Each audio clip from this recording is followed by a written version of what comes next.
have spent 100 billion or maybe more than that, less than us. Why doesn't he call them and say, you got to put up your money like I did with NATO? I got them to put up hundreds of billions of dollars. The Secretary General of NATO said Trump did the most incredible job I've ever seen. They wouldn't have any, they were going out of business. We were spending almost 100% of the money was paid by us. He didn't do that.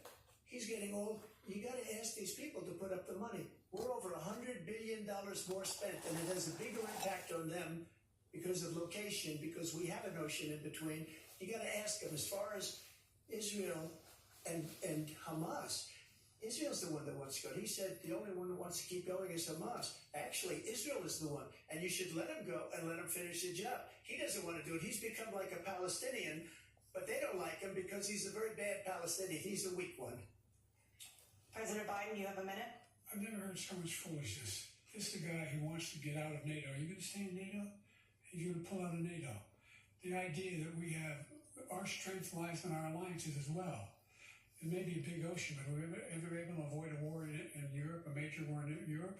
What happens if, in fact, you have Putin continue to go into NATO? We have an Article 5 agreement. Attack on one is attack on all. You want to start the nuclear war he keeps talking about, go ahead. Let Putin go in and control Ukraine and then move on to Poland and other places. See what happens then. He has no idea what the hell he's talking about. And by the way, I got 50 other nations around the world to support Ukraine, including Japan and South Korea, because they understand that this kind of dislocation has a serious threat to the whole world peace. No major war in Europe has ever been able to be contained just to Europe.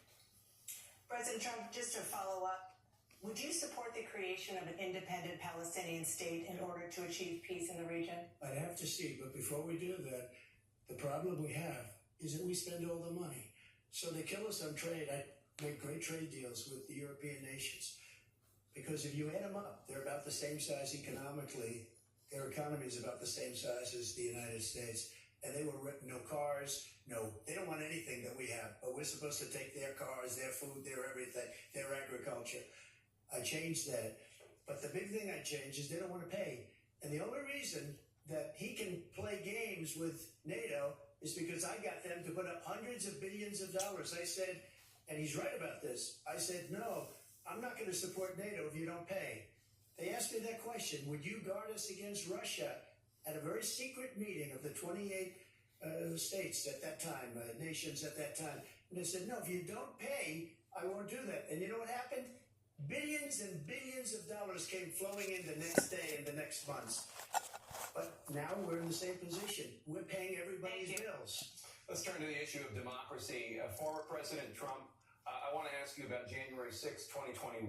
After you rallied your supporters that day, some of them stormed the Capitol to stop the constitutionally mandated counting of electoral votes. As president, you swore an oath to, quote, preserve, protect, and defend, unquote, the Constitution. What do you say to voters who believe that you violated that oath through your actions and inaction on January 6th and worry that you'll do it again? Well, I don't think too many believe that. And let me tell you about January 6th. On January 6th, we had a great border. Nobody coming through, very few. On January 6th, we were energy independent. On January 6th, we had the lowest taxes ever. We had the lowest regulations ever. On January 6th, we were respected all over the world. All over the world, we were respected. And then he comes in, and we're now laughed at. We're like a bunch of stupid people. What happened to the United States' reputation under this man's leadership is horrible, including weaponization, which I'm sure at some point you'll be talking about, where he goes after his political opponent because he can't beat him fair and square. You have 80 seconds left. My question was, what do you say to those voters who believe that you violated your constitutional oath through your actions and inaction on January 6, 2021, and worry that you'll do it again? Well, I didn't say that to anybody. I said peacefully and patriotically. And Nancy Pelosi, if you just watched the news from 2 days ago, on tape to her daughter, who's a documentary filmmaker, they say, but she's saying, oh, no, it's my responsibility. I was responsible for this. Because I offered her 10,000 soldiers or National Guard, and she turned them down. And the mayor in writing, by the way, the mayor in writing turned it down, the mayor of D.C. They turned it down. I offered 10,000 because I could see I had virtually nothing to do. They asked me to go make a speech. I could see what was happening. Everybody was saying they're going to be there on January 6th. They're going to be there. And I said, you know what? There's a lot of people coming. You could feel it. You could feel it too, and you could feel it. And I said, they ought to have some National Guard or whatever. And I offered it to her, and she now admits that she turned it down. And it was the same day she was, I don't know, she can't be very happy with her daughter because it made her into a liar. She said, I take full responsibility for January 6th. President Biden? Look, he encouraged those folks to go up to the Capitol Hill, number one. I sat in the dining room off the Oval Office. He sat there for 3 hours watching, begging, being begged by his vice president and a number of his colleagues on the Republican side as well to do something, to call for a stop, to end it. Instead, they talked about these people being patriots and great patrons of America. In fact, he says he'll not forgive them for what they've done. They've been convicted. He says he wants to commute their sentences and say that no. But he went to every single court in the nation. I don't know how many cases, scores of cases, including the Supreme Court, and they said no, this guy is responsible for doing what was done. He didn't do a damn thing, and these people should be in jail, and they should be the ones who are being held accountable. And he wants to let them all out, and now he says that he loses again, such a whiner that he is, that there could be a bloodbath. Thank you, President Biden. President Trump? What they've done to some people that are so innocent, you ought to be ashamed of yourself. What you have done, how you've destroyed the lives of so many people. When they ripped down Portland, when they ripped down many other cities, you go to Minnesota, Minneapolis, what they've done there with the fires all over the city. If I didn't bring in the National Guard, that city would have been destroyed. When you look at all of they took over big chunks of Seattle. I was all set to bring in the National Guard. They heard that. They saw them coming, and they left immediately. What he said about this whole subject is so off. Peacefully patriotic. One other thing. The Unselect Committee, which is basically two horrible Republicans that are all gone now, out of office, and Democrats, all Democrats, they destroyed and deleted all of the information they found because they found out we were right. We were right. And they deleted and destroyed all of the information. They should go to jail for that. If a Republican did that, they'd go to jail. Thank you, President Trump. President Biden, I want to give you a minute.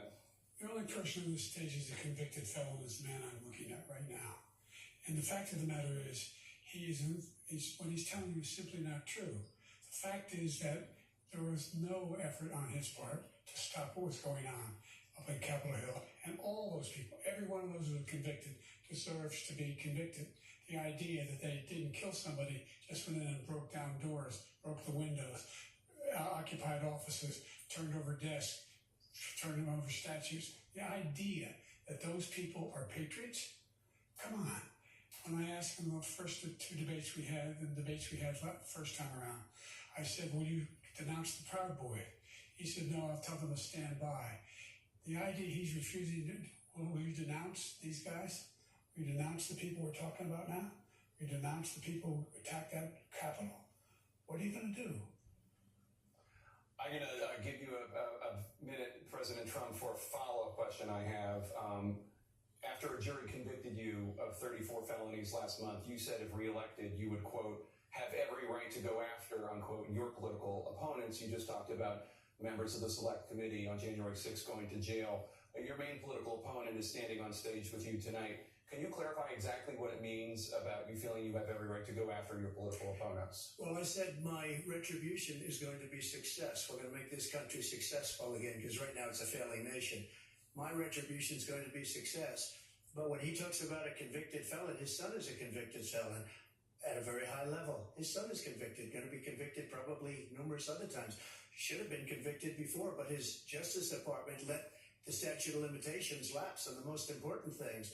But he could be a convicted felon as soon as he gets out of office. Joe could be a convicted felon with all of the things that he's done. He's done horrible things. All of the death caused at the border, telling the Ukrainian people that we're going to want $1 billion or you change the prosecutor. Otherwise, you're not getting $1 billion. If I ever said that, that's quid pro quo. That we're not going to do anything. We're not going to give you $1 billion unless you change your prosecutor having to do with the son. This man is a criminal. This man, you're lucky. You're lucky. I did nothing wrong. We'd have a system that was rigged and disgusting. I did nothing wrong. Thank you, President Trump. President Biden, you have said, I'm coming right to you, sir. You want to respond? Go ahead. I'll give you a minute to respond. The idea that I did anything wrong relative to what you're talking about is outrageous. It's simply a lie, number one. Number two, the idea that you have a right to seek retribution against any American just because you're president is wrong. It's simply wrong. No president's ever spoken like that before. No president in our history has spoken like that before. Number three, the crimes that you are still charged with, and think of all the civil penalties you have. How many billions of dollars do you owe in civil penalties for molesting a woman in public, for doing a whole range of things, of having sex with a porn star on the night while your wife was pregnant? I mean, what are you talking about? You have the morals of an alley cat. Give you a minute, sir. I didn't have sex with a porn star, number one. Number two, that was a case that was started and moved. They moved a high-ranking official at DOJ into the Manhattan DA's office to start that case. That case is going to be appealed and won. We had a very terrible judge, a horrible judge, Democrat. The prosecutor were all high-ranking Democrats, appointed people, and both the civil and the criminal. He basically went after his political opponent because he thought it was going to damage me. But when the public found out about these cases, because they understand it better than he does, he has no idea what these cases are. But when they found out about these cases, you know what they did? My poll numbers went up, way up. You know that because you're reporting it. And we took in more money in the last 2 weeks than we've ever taken in the history of any campaign. I don't think any campaign has ever taken. Hundreds of millions of dollars came pouring in because the public knows it's a scam and it's a guy that's after his political opponent because he can't win fair and square. Thank you, President Trump. President Biden, you have said, quote, Donald Trump and his MAGA Republicans are determined to destroy American democracy. Do you believe that the tens of millions of Americans who are likely to vote for President Trump will be voting against American democracy? The more they know about what he's done, yes. The more they know about what he's done. And there's a lot more coming. He's got a lot of cases down the road coming around. He's got a whole range of issues he has to face. I don't know what the juries will do, but I do know he has a real problem. And so the fact that, could you ever think you heard any president say that I'm going to seek retribution? You ever hear any presidents say that I thought Hitler had some good ideas? What got me involved to run the first place after my son had died, I decided in Iraq, because of Iraq, I said I wasn't going to run again until I saw what happened in Charlottesville, Virginia. People coming out of the woods carrying swastikas on torches, and singing the same anti-Semitic bile they sang when back in Germany. And the young woman got killed. I spoke to the mother, and they asked him. They said, "What do you think of those people? The people the ones who got killed, the one who tried to stop it, and the ones," he said, "I think they're fine people on both sides." What American president would ever say Nazis coming out of fields carrying torches, singing the same anti-Semitic bile, carrying swastikas were fine people? This is a guy who says Hitler's done some good things. I'd like to know what they are. Good things Hitler's done, that's what he said. This guy has no sense of American democracy. President Trump.